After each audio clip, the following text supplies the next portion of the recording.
Subscribe करें हमारे YouTube channel साधना gold को और पाएं वीडियो सबसे पहले। और हाँ, बेल आइकन दबाना ना भूलें। गुरुवं गुरुवं गुरुवं गुरुवं शरणं गुरुवं शरणं। नमस्कार दर्शकों, बहुत बहुत स्वागत है आप सभी का हमारे विशेष कार्यक्रम दिशा धाम में और मैं हूं आपके साथ निशा। दर्शकों, दिशा धाम एकमात्र ऐसा कार्यक्रम है जिसके साथ जुड़कर आप अपनी तमाम जीवन की समस्याओं का समाधान पा सकते हैं। कहते हैं कि जीवन में कई तरह की समस्याएं होती हैं, कई तरह की दुविधाएं होती हैं, लेकिन समस्याओं का समाधान भी होता है। कहते हैं अगर जीवन में समस्याएं हैं तो उनका समाधान भी जरूर है, लेकिन बेहद जरूरी होता है कि आप अपनी समस्याओं के समाधान तक पहुंच सके। हमारा एकमात्र कार्यक्रम इसीलिए हम लेकर आते हैं ताकि आपके जीवन में किसी भी तरह की कोई समस्या है तो आप अध्यात्म की तरफ बढ़कर उन समस्याओं को खत्म कर सकें। तो चलिए अपने आज के विशेष कार्यक्रम की शुरुआत करते हैं और मिलकर स्वागत करते हैं गुरु माँ तपेश्वरी नंदा जी का। गुरु माँ, बहुत बहुत स्वागत है आपका। तो दर्शकों, अपने आज के विशेष कार्यक्रम को शुरू करते हुए आज हम बात करेंगे कि मनुष्य के जीवन में इतनी सारी समस्याएं क्यों आती हैं, क्यों बनते बनते काम अचानक से बिगड़ने लग जाते हैं, क्यों बिल्कुल सही स्वास्थ्य होने के बावजूद भी अचानक से स्वास्थ्य खराब होने लग जाता है। इन तमाम अड़चनों के पीछे क्या कुछ होता है, क्या कुछ कारण है कि जीवन में अचानक से सभी कुछ बदलने लग जाता है, इसी पर बात करेंगे। तो चलिए अपने विशेष कार्यक्रम को शुरू करते हैं कुछ प्रश्नों के साथ। गुरु माँ, जैसे कि आज का हमारा टॉपिक जो है वो बड़ा खास है क्योंकि जो भी हमें देख रहे होंगे उनसे ये ज़रूर जुड़ा हुआ है। जीवन में कई तरह की समस्याएं होती हैं। कई बार तो क्या होता है, जीवन में सब कुछ बिल्कुल अच्छा चलता है, स्वास्थ्य भी ठीक चल रहा है, बिजनेस भी ठीक है, लेकिन अचानक से दुविधाएं आने लगती हैं, अचानक से समस्याएं आने लगती हैं। इसके पीछे क्या कारण होता है, ये आप बताएं। देखिए निशा जी, ये जो आपने पूछा है कि मनुष्य के जीवन में दुख क्यों आते हैं और इन दुखों का कारण क्या है। ये प्रत्येक मनुष्य है जन्म से ही 9 ग्रहों की गतिविधियों के साथ जन्म लेता है। जैसे ही हमारा जन्म होता है, हमारे सहस्त्रार पर ब्रह्मांड के 9 ग्रहों की ऊर्जा हमारे सहस्त्रार में जाती है और उसी के जो हमारा समय होता है, जो समय नक्षत्र होता है, उसी के अनुसार हमारा जीवन चलता है। लेकिन इसके साथ साथ बहुत सारे लोगों में जो है ग्रह नक्षत्रों की स्थिति बहुत अच्छी होते हुए भी हमारे साथ बहुत कुछ बुरा घटता रहता है। क्योंकि कई बार मैं जो है किसी की जन्म कुंडली मांगती हूँ, डेट ऑफ बर्थ पूछती हूँ। वैसे तो मुझे जब मैं डेट ऑफ बर्थ मांगती हूँ तो ज़्यादा खास इंक्वायरी की आवश्यकता नहीं पड़ती, सिर्फ डेट ऑफ बर्थ पूछते ही उसके बारे में मालूम पड़ जाता है कि इसके जीवन में आखिर घट रहा है तो ये क्यों घट रहा है। कई बार मैं देखती हूँ कि इसकी कुंडली में राजयोग भी है, बहुत अच्छी ग्रहों की स्थिति भी है, फिर भी इसके जीवन में ऐसे दुखों का कारण क्या है। तो कुछ तो होता है हमारे अपने कर्म, जिनके द्वारा हम अपने जीवन को बिगाड़ लेते हैं, अपने जीवन में दुखों को पैदा कर लेते हैं। कुछ होते हैं हमारा खुद का एक व्यवहार, कि हम दूसरे के प्रति व्यवहार कैसा कर रहे हैं। हमारे व्यवहार से भी हमारे ग्रहों की स्थितियां बहुत ज़्यादा बिगड़ जाती हैं, क्योंकि ग्रह जो है ना, ये हमें हमारे कर्मों के अनुसार फल देते हैं। अगर शनि की बात करते हैं तो जैसे अगर जो लोग माता पिता की सेवा नहीं करते हैं, माता पिता से उल्टा सीधा बोलते हैं, तो उनसे जो है शनि बहुत नाराज रहते हैं, या बहुत ज़्यादा छल कपट झूठ का सहारा लेते हैं, उनसे शनि नाराज रहते हैं। तो इस तरह जो है ग्रहों का प्रभाव हमारे व्यवहार और कर्म के अनुसार हमें मिलता है। इसके अलावा कुछ कमियां हमारे वास्तु दोष से होती है। हमारे घर का वास्तु, हमें नहीं मालूम कि हमें कहाँ पर कौन सी चीज़ कैसे रखनी है, क्योंकि हम जब जीवन यापन कर रहे हैं तो हमें वास्तु का भी विशेष ध्यान रखना चाहिए। ये जो 9 ग्रहों के अनुसार हमारी जो 8 दिशाएं बनी हैं, इन दिशाओं का भी हमारे जीवन में बहुत ही महत्वपूर्ण स्थान है।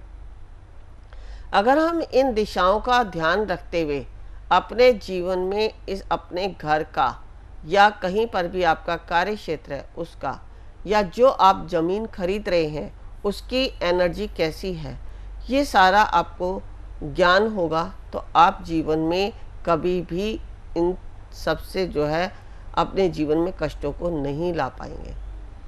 अब इसके साथ साथ आपने वास्तु भी देख लिया, एस्ट्रोलॉजी भी देख ली, लेकिन कुछ लोग क्या करते हैं, वास्तु घर को बुलाते हैं और अपना घर का वास्तु दिखाते हैं। वो क्या करते हैं कि आपको कहते हैं इस दिशा में ये रख लो, ये दिशा ईशान कोण है, ये देवता का है, ये पूर्व दिशा है, यहाँ आपका अनाज का भंडार होना चाहिए, अग्नि कोण में आपकी किचन होनी चाहिए, यहाँ ये होना चाहिए। मतलब इस तरह की बातें करके आपको बता के वो चले जाते हैं और आप उसी के अनुसार अपना कार्य कर लेते हैं। लेकिन खाली आपको वास्तु दिखा लेने से ही आपकी समस्याओं का समाधान नहीं होता। हमारे घर में जितने भी सदस्य होते हैं, सबके अपनी अपनी ग्रहों की स्थितियां होती हैं, सबके अपने अपने कर्म होते हैं, किसी भी के भी कर्म एक से नहीं होते। अगर हम उन सब का ध्यान रखते हुए घर का वास्तु करते हैं तो बहुत अच्छा रहता है। अब इसके अलावा अगर आप प्रत्येक व्यक्ति का नहीं देख सकते तो जो घर का मुखिया है या जो जिसके द्वारा आपके घर में अर्निंग के सोर्स बन रहे हैं, उसके बर्थ चार्ट के अनुसार यदि आप घर का वास्तु करते हैं तो आपके जीवन की बहुत सारी समस्याओं का समाधान हो जाता है। तो यहाँ मैंने अभी बताया वास्तु और ग्रहों की स्थिति को जोड़ते हुए कैसे आप समस्या से बाहर निकलते हैं। अब इसके अलावा दुख और दुखों का कारण क्या है। इसके अलावा जैसे बहुत सारी महिलाएं होती हैं, अपने घर में छोटी छोटी चीज़ों का बिल्कुल भी ध्यान नहीं रखती हैं, क्योंकि घर की महिला घर की लक्ष्मी होती है। जो हमारे घर की संपन्नता होती है वो हमारे घर की लक्ष्मी होती है, चाहे वो बहन हो, चाहे बेटी हो, चाहे माँ हो या बहू हो। एक महिला चाहे वो किसी भी रूप में उस घर में हो, तो उसके द्वारा भी किए गए छोटे छोटे गलत तरीके से किए गए कार्य हमारे घर में समस्याओं को उत्पन्न करते हैं। अब हम पुरुष की बात पे आ जाते हैं। अगर पुरुष क्या है, कर्म प्रधान है। पुरुष के कर्मों के कारण उसके अर्निंग सोर्स बनते हैं और उस अर्निंग सोर्स से जो है हमारे घर की व्यवस्था बनती है। बहुत सारे घर ऐसे होते हैं जो छोटी छोटी बातों पर बिल्कुल भी ध्यान नहीं देते। हम लोग क्या करते हैं, जैसे हमारे नाखून होते हैं, बाल होते हैं या हमारी ओरा का कोई भी कपड़ा हुआ, इसका कभी भी ध्यान नहीं रखते। हम जहाँ तहाँ अपने कंघी करने के बाद बालों को फेंक देते हैं, जहाँ तहाँ अपने नाखूनों को फेंक देते हैं, जहाँ तहाँ हमारे कपड़े पड़े रहते हैं, हम उनका ध्यान नहीं देते। तो इसके कारण तो हमारे अंदर नकारात्मक शक्तियाँ उत्पन्न हो जाती हैं। यानी कि डिवाइन की जितनी भी नकारात्मक एनर्जी है वो हमें अंदर और आंतरिक और बाह्य रूप से नेगेटिव कर देती है, यानी नकारात्मक कर देती है। बहुत सारे लोग होते हैं क्या करते हैं कि नाखूनों को जो है फ्लश कर देते हैं या बालों को भी जो है गंदी जगह पर फेंक देते हैं। अपने कपड़े, अगर कोई मान लो आपका कपड़ा आपके मन से उतर गया या अचानक फट गया है तो आप ऐसे कैसे उतारते हैं और उसे फेंक देते हैं। तो इसके कारण भी आपके ऊपर तंत्र प्रयोग हो सकते हैं। अब तंत्र प्रयोग कैसे होते हैं? तंत्र प्रयोगों के कारण भी, यानी दूसरे ने आपकी ओरा से आपके कार्य क्षेत्र को रोक दिया, आपके अर्निंग सोर्स को रोक दिया। यहाँ तक कि कुछ ऐसे घर देखे हैं जिनके संतान होने तक का योग भी लोग रोक देते हैं। विवाह शादी में जो है कभी भी आपस में तालमेल नहीं हो, ऐसे कार्य भी कर देते हैं। तो हमें करना क्या होता है, देखिए, अगर आप कहीं पर फ्लश करते हैं नाखूनों को या कहीं गंदी जगह पर फेंकते हैं तो नाखून क्या हमारी ओरा है। आपने कहीं गंदी जगह पर डाल दिया तो उस गंदी जगह पर मिलकर आपकी ओरा भी गंदी हो गई और आप अंदर से नेगेटिव हो गए, बाहर से भी नेगेटिव। आपको पता भी नहीं लगता सूक्ष्म रूप में कि आपके जो कार्य हैं वो कैसे बिगड़ रहे हैं। आप हमेशा दूसरों पर ही ब्लेम लगाते रहते हैं कि उसने मेरा ये कर दिया, इसने ये कर दिया, उसने मेरे इस कार्य को रोक दिया, उसने मेरे उस कार्य को रोक दिया। लेकिन आपको स्वयं नहीं पता कि आप स्वयं ही अपने दुखों का कारण है। आप बाल फेंकते हैं, पहले आपने देखा होगा बहुत सारे घरों में पहले के ज़माने में जो है महिलाएं अपने बालों को बहुत ही ज़्यादा संगवा के रखती थी, कहीं पर एक जगह इकट्ठा करके रखती थी और ऐसी जगह पर उनको फेंकते थे कि जहाँ पर कोई नकारात्मक ऊर्जा ना हो, या अगर कंघी भी करें तो किसी को ये नहीं मालूम होता था कि उन्होंने कंघी किया। अब तो जहाँ तहाँ बाल गिरे होते हैं, जहाँ तहाँ आपके चप्पल जूते पड़े हैं, जहाँ तहाँ आप नाखूनों को फेंक देते हैं। यहाँ चप्पल जूतों को भी मैंने इसलिए कहा है, वहाँ पर भी उन चप्पल जूतों में भी आपकी ओरा होती है, उनसे भी लोग नकारात्मक कार्य कर सकते हैं। तो यहाँ मेरे ये नाखून और बाल का कहने का मतलब ये है कि अगर आप अपने नाखूनों को बुधवार या शुक्रवार के दिन काटकर शनिवार के दिन उन्हें कपूर के साथ जलाकर किसी बड़ के वृक्ष के नीचे मट्टी में दबा देते हैं तो आपकी ओरा वट वृक्ष की तरह विराट हो जाती है। जैसे वट वृक्ष होता है ना, जो दूसरों को हमेशा छाया देता है और मनोवांछित इच्छाओं को पूर्ण करने वाला होता है, तो आपकी ओरा भी वैसी ही हो जाएगी। आपके बाल हैं, बालों को आपको क्या करना है, जब भी अगर आपको कहीं पर फेंकने हो तो 3 बार उसमें थूक देना है जब आपको बाहर फेंकना है। उससे क्या होता है कि जो भी कोई व्यक्ति उससे कोई गलत कार्य करेगा वह नहीं होगा। अब इसके साथ साथ हमारे जो बिस्तर पर सोने के भी अगर तरीके हैं तो उनसे भी हमारे अंदर नेगेटिव एनर्जियां आती हैं। तो ये सारी बातें सोने का है या बैठने का है, इस तरह का ज्ञान हम यहाँ टीवी चैनल पर शायद नहीं दे पाएंगे, लेकिन आपकी अगर जिज्ञासा है कि ऐसी ऐसी बातों को जाने कि आपके जीवन में दुख है तो उसके पीछे क्या रहस्य है, क्या कारण है, तो आप सीधे आप हमसे मिलके संपर्क करके अपने विषय में जान सकते हैं। यहाँ मैंने छोटी छोटी बातें इसलिए बताई हैं कि आप इन सबको ध्यान करके अपने जीवन में सुधार स्वयं से ला सके, क्योंकि जो सुधार आप स्वयं से लाएंगे शायद वो दूसरा आपके उपाय करने से आपको ना मिले। अब देखिए अब इसके साथ मैं बताती हूँ, आज के जीवन में हमारी जो सबसे बड़ी समस्या है वह है आर्थिक परेशानी। किसी की आर्थिक परेशानी बिगड़ जाती है तो उसका सब कुछ बिगड़ जाता है, क्योंकि आज के समय में पैसा ही भगवान का रूप है। अगर आप भगवान की पूजा करने भी जा रहे हैं ना, कहीं पे जोत बत्ती भी लगा रहे हैं, तो घी भी इतना महंगा है, उसके लिए भी आपको पैसे की आवश्यकता पड़ती है। तो सबसे पहले अपनी आर्थिक स्थिति को सुधारो, दूसरा अपने स्वास्थ्य का ध्यान रखें। आपका शरीर ठीक है, आपके पास धन की स्थिति अच्छी है, तो आप जीवन में सब कुछ कर सकते हैं।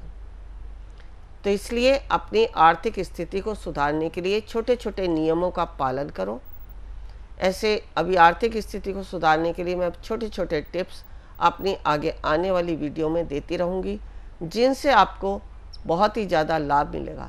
इसके अलावा कुछ मंत्र भी ऐसे हैं जिनको जपने मात्र से ही आपके जीवन में आर्थिक समस्याओं का समाधान होने लगता है, आपके बिगड़े हुए कार्य बनने लगते हैं, आपका स्वास्थ्य ठीक होने लगता है, क्योंकि हमारे मंत्रों में जो पावर होती है वो सब दैवी शक्ति होती है। और दैवी शक्तियों का हम मंत्रों द्वारा आह्वान करके हम उनके द्वारा अपने समस्त समस्याओं का समाधान कर सकते हैं। देखिए, जीवन है तो समस्याएं हैं और समस्याओं का कभी अंत नहीं होता। एक समस्या समाप्त होती है तो दूसरी समस्या आती है, क्योंकि सुख और दुख एक दूसरे के पहलू हैं। ये दोनों एक दूसरे की बहनें हैं। जहाँ सुख होता है वहाँ दुख भी आता है, जहाँ दुख होता है वहाँ सुख भी आता है।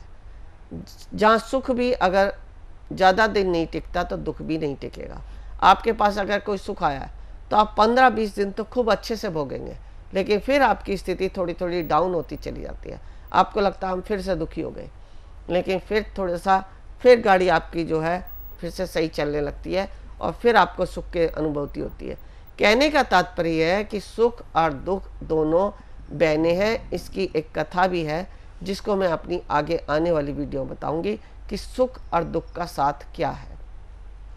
क्योंकि जब दुख आता है ना तो लोग कहते हैं कि भगवान मुझे उठा ले, और जब सुख आता है तो सब जो है खुश होते हैं।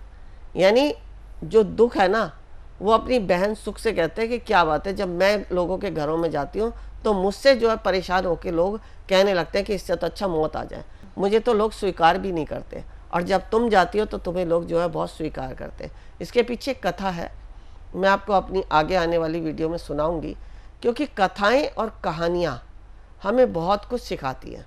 जैसे हमारे शास्त्र की अगर हम बात करें, रामायण जो है वो हमें चरित्र, संस्कार, हमारी संस्कृति को सिखाता है। हमारा आपसी बहन भाई के प्रति कैसा व्यवहार होना चाहिए, माता पिता के प्रति कैसा व्यवहार होना चाहिए, अगर समाज में हम अगर राजा हैं या हम अगर कुछ भी अगर किसी का पालन पोषण कर रहे हैं तो हमें कैसे पालन पोषण करना है, जैसे भगवान राम ने किया। शिव पुराण हमें धर्म सिखाता है कि हम जो कर्म कांड कर रहे हैं या जो धर्म के कार्य कर रहे हैं उसमें हमें किस प्रकार आगे बढ़ना है। अगर हम सुख सागर की बात करते हैं तो भगवान श्री कृष्ण इस संसार में रहने के लिए, हमें अर्निंग सोर्स बनाने के लिए, एक दूसरे से व्यवहार को निभाने के लिए, जैसे कृष्ण ने जो है महाभारत के समय राजनीति से पांडवों को जिताया। पांडव कौन थे? सत्य। और कौरव कौन थे? असत्य। यानी सत्य की जीत कराई। तो इस प्रकार सुख सागर हमारे सत्य की जीत कराता है और असत्य को समाप्त करता है। तो ये शास्त्र और जितनी भी छोटी छोटी बातें हमें कुछ न कुछ सिखाती हैं और हम इन कहानियों के द्वारा ही सीखते हैं। शास्त्र भी हमारी कहानियों के रूप में ही है। अगर हम उन्हें वैसे पढ़ते हैं तो ज्ञान होता है, अगर संगीत में सुनते हैं तो आनंद की प्राप्ति होती है। अब हमें कैसे करना है, क्या करना है, ये हमारे ऊपर है कि हमें कौन सी एनर्जी अच्छी लगती है, क्योंकि सबका मार्ग अलग अलग है। इस तरह की और बहुत सारी बातें आपको सुनने को मिलेंगी, जानने को मिलेंगी। लगातार बस वीडियो को देखते रहें और इस जो मैं ज्ञान दे रही हूँ उसको अगर जीवन में अपनाएंगे तभी सुधार होगा, खाली सुनने से भी कुछ नहीं होता। तो बिल्कुल दर्शकों, आपने देखा किस तरह से यहाँ पर गुरु माँ ने ज्ञान दिया और साथ ही साथ गुरु माँ ने ये भी बताया कि जीवन में अगर दुख है तो सुख भी है और अगर सुख है तो दुख भी है। लेकिन आपको निराश होने की बिल्कुल ज़रूरत नहीं है। अगर आपके जीवन में अभी वक्त खराब चल रहा है या फिर आपके जीवन में अभी वक्त दुखों का है तो भी निराश मत होइए, क्योंकि दुख के बाद सुख जीवन में ज़रूर आता है। लेकिन ज़रूरत होती है कि अगर कोई समस्या है तो उसके समाधान तक पहुँचा जा सके। तो वक्त की कमी होती है दर्शकों, लेकिन फिर भी पूरा प्रयास रहता है कि आपको तमाम यहाँ पर ज्ञान की बातें गुरु माँ बता सकें। अगर कोई भी जानकारी आप हासिल करना चाहते हैं तो टीवी स्क्रीन पर जो नंबर इस वक्त फ्लैश हो रहे हैं आप इन पर कॉल कर सकते हैं। गुरु माँ से मिलना चाहते हैं तो वो भी बहुत सरल है, आप कॉल कीजिए, एक अपॉइंटमेंट लीजिए और आप आश्रम में जाके गुरु माँ से मिल सकते हैं। अगर आप दूर दराज रहते हैं, आप आ नहीं सकते, मिल नहीं सकते, लेकिन आपकी जिज्ञासा है, कुछ प्रश्न आप पूछना चाहते हैं तो आप कॉल करके पूछ सकते हैं। कोई कोर्स सीखना चाहते हैं तो भी आप कॉल कर सकते हैं। किसी भी तरह की कोई जानकारी आप किसी भी कोर्स से संबंधित चाहते हैं तो आप कॉल करके तमाम जानकारियां हासिल कर सकते हैं। आप वेबसाइट पर भी विजिट कर सकते हैं, वहां जाकर भी आपको जानकारियां मिल जाएंगी। तो चलिए, वक्त हो चला है आपसे विदा लेने का। बहुत बहुत शुक्रिया गुरु माँ, आप जुड़िए, आपने बातचीत की, बेहद शुक्रिया आपका। नमस्कार। ऋषिकेश में जो हम शिविर कराने जा रहे हैं, हमारा उद्देश्य है कुंडलिनी जागरण।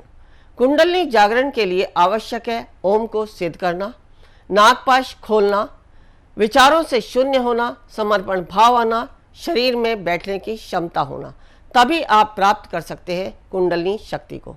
यदि आप भी चाहते हैं कुंडलिनी शक्ति को पाना तो अवश्य आएं हमारे इस शिविर में।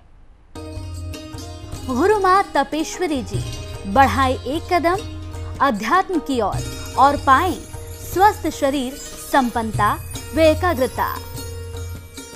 गुरु माँ के द्वारा 108 प्रकार की दीक्षाएं प्रदान की जाती हैं, जिन्हें लेकर आप अपने जीवन को सुखों से भर सकते हैं। आप गुरु माँ से ध्यान व उपचार पद्धतियाँ सीख सकते हैं, जैसे मुद्रा विज्ञान, साधना से सिद्धियों की ओर, तत्व ज्ञान, लामा फेरा, तनाव, डिप्रेशन, पागलपन, नजर दोष, टोने टोटके में अत्यंत प्रभावी, योग माया, रोगी को रोग मुक्त करना, हुंकार विद हलीम बौद्धिक, विकास एवं लक्ष्य प्राप्ति हेतु, टिंटी सर्कल, एकाग्रता बढ़ाने के लिए। हमारा पता है गुरु माँ Tapeshwari ji Ashram, Dishadham, near Delhi Singhu border, pin code 131028।